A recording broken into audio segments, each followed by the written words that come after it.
Tourism study tour Nallamala forest, అది కూడా Amrabad tiger reserve ప్రాంతం రావడం జరిగింది.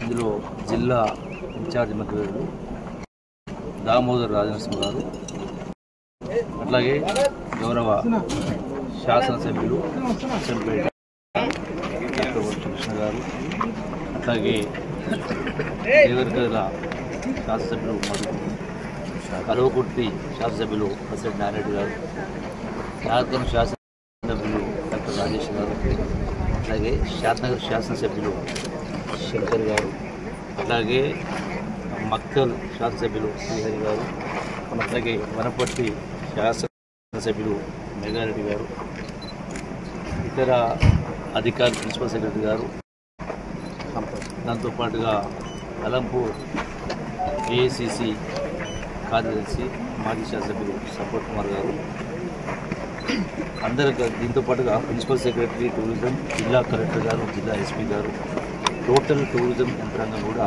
రావడం జరిగింది. అంటే అద్భుతమైనటువంటి పర్యాటక ప్రదేశాలు, అందులో ఈ నల్లమల్ల ఫారెస్ట్ కూడా ప్రముఖమైనది. ఎన్నో అవకాశాలు ఉన్నా కూడా ఇప్పటికి కూడా పర్యాటకులను రప్పించే దాంట్లో గత ప్రభుత్వాలు కూడా విఫలమైనవి ఇండస్ట్రీ కింద. ఎందుకంటే టూరిజం ప్రమోషన్ ద్వారా నిరుద్యోగ యువతకు ఉద్యోగాలు కల్పించడం, ఉపాధి అవకాశాలు కల్పించడం, రాష్ట్రానికి సంబంధించి రాష్ట్ర ఆదాయం కూడా పెంపొందే అవకాశం. ఈనాడు ప్రపంచంలో ఏమీ వనరులు, ఏమీ వసతులు, టూరిజం ప్రాంతాలు, అట్రాక్టివ్ ప్లేస్ లేకున్నా కూడా ప్రపంచ స్థాయి టూరిస్టులు ఆకర్షిస్తాం.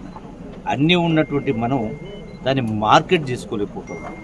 అందుకనే ఈనాడు ఈ అడవులతో ముడిపడి ఉన్నటువంటి ప్రకృతి అందాలు ఎంత గొప్పగా ఉన్నాయి చూడండి. ఇక్కడ మాకు కనపడతా ఉంది అసలు view point, Farahabad view point అంటే ఎక్కడ కూడా లేదు ఇటువంటి ప్రాంతాలు.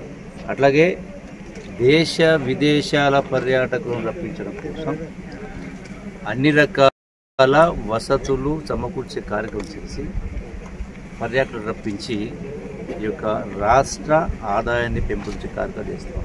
ఎందుకంటే ఎన్నో గొప్ప, ఇది ఒకటే కాదు, అంటే సహజ ప్రకృతి సంపద, వనరులు, అద్భుతమైనటువంటి కట్టడాలు, పురాతన కట్టడాలు, గొప్ప గొప్ప దేవాలయాలు, అట్లాగే అంటే ఓల్డెస్ట్ అత్యంత పురాతనమైనటువంటి సంపద ఉంది, కళా సంపద ఉంది. దాంతోపాటుగా కళలు, వివిధ రకాల కళలు, కళారూపాలు ఎక్కడ లేనటువంటిది మన దగ్గర ఉంది. ఎందుకంటే శతాబ్దాల నుంచి మరి వందల వేల సంవత్సరాల చెందినటువంటి సంపద ఉంది. కాబట్టి దీనన్నింటినీ కూడా మనం టూరిజం ప్రమోషన్ ద్వారా రాష్ట్ర ప్రభుత్వం, ఎందుకంటే గడిచిన 6 మాసాల నుంచి మనకు పనిచేసే వాతావరణం దొరకలే. వాస్తవం 3 మాసాలేమో రాష్ట్ర ఎలక్షన్స్ కూడా అయిపోయినాయి, ఎమ్మెల్సీ అయిపోయింది, అంతకుముందేమో అసెంబ్లీ సమావేశాలు రకరకాల ఏర్పడ్డాయి. రావడము, ఇక్కడ ప్రకృతిని తిలకించడము, ఈ ఫారెస్ట్ ప్రాంతాన్ని, అటవీ ప్రాంతాన్ని పర్యాటక కేంద్రంగా తీర్చిదిద్దాలి. ఎకో టూరిజం కానీ, జనరల్ టూరిజం కానీ, ఈ అటవీ ప్రాంతాన్ని కాపాడుతూ పచ్చదనాన్ని పెంచుతూ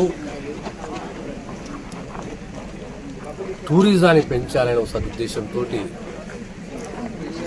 ఈరోజు మా సహచర మంత్రివర్యులు అలా ఆహ్వానించడము, నేను నాతో సహా గౌరవ శాసనసభ్యులందరూ ఈ అటవీ ప్రాంతాన్ని సందర్శించడము.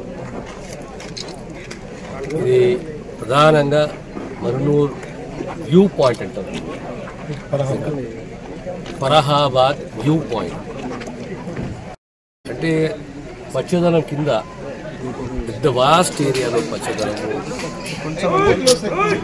పచ్చదనము అంటే ఎంత అట్రాక్టివ్గా ఉన్నది, ఎంత పొటెన్షియాలిటీ ఉన్నది, ఎంత పెంచగలుగుతాము టూరిజాన్ని పెంచాలి అనే సదుద్దేశము ఆలోచన రాష్ట్ర ముఖ్యమంత్రి గారు రేవంత్ రెడ్డి గారికి ఉంది కనుక అందులో భాగమే ఈరోజు అఫీషియల్ బృందం అందరం కలిసినట్టుగా ఈ ప్రాంతానికి రావడం, భవిష్యత్తులో ఇలాంటి టూరిస్ట్ స్పాట్స్ మహబూబ్ నగర్, నాగర్ కర్నూలు ఇది కాకుండా ఇతర టూరిస్ట్ స్పాట్లు ఎక్కడైతే పొటెన్షియాలిటీ ఎక్కడ ఉందో ఆ ప్రాంతాన్ని అభివృద్ధి చేయాలి.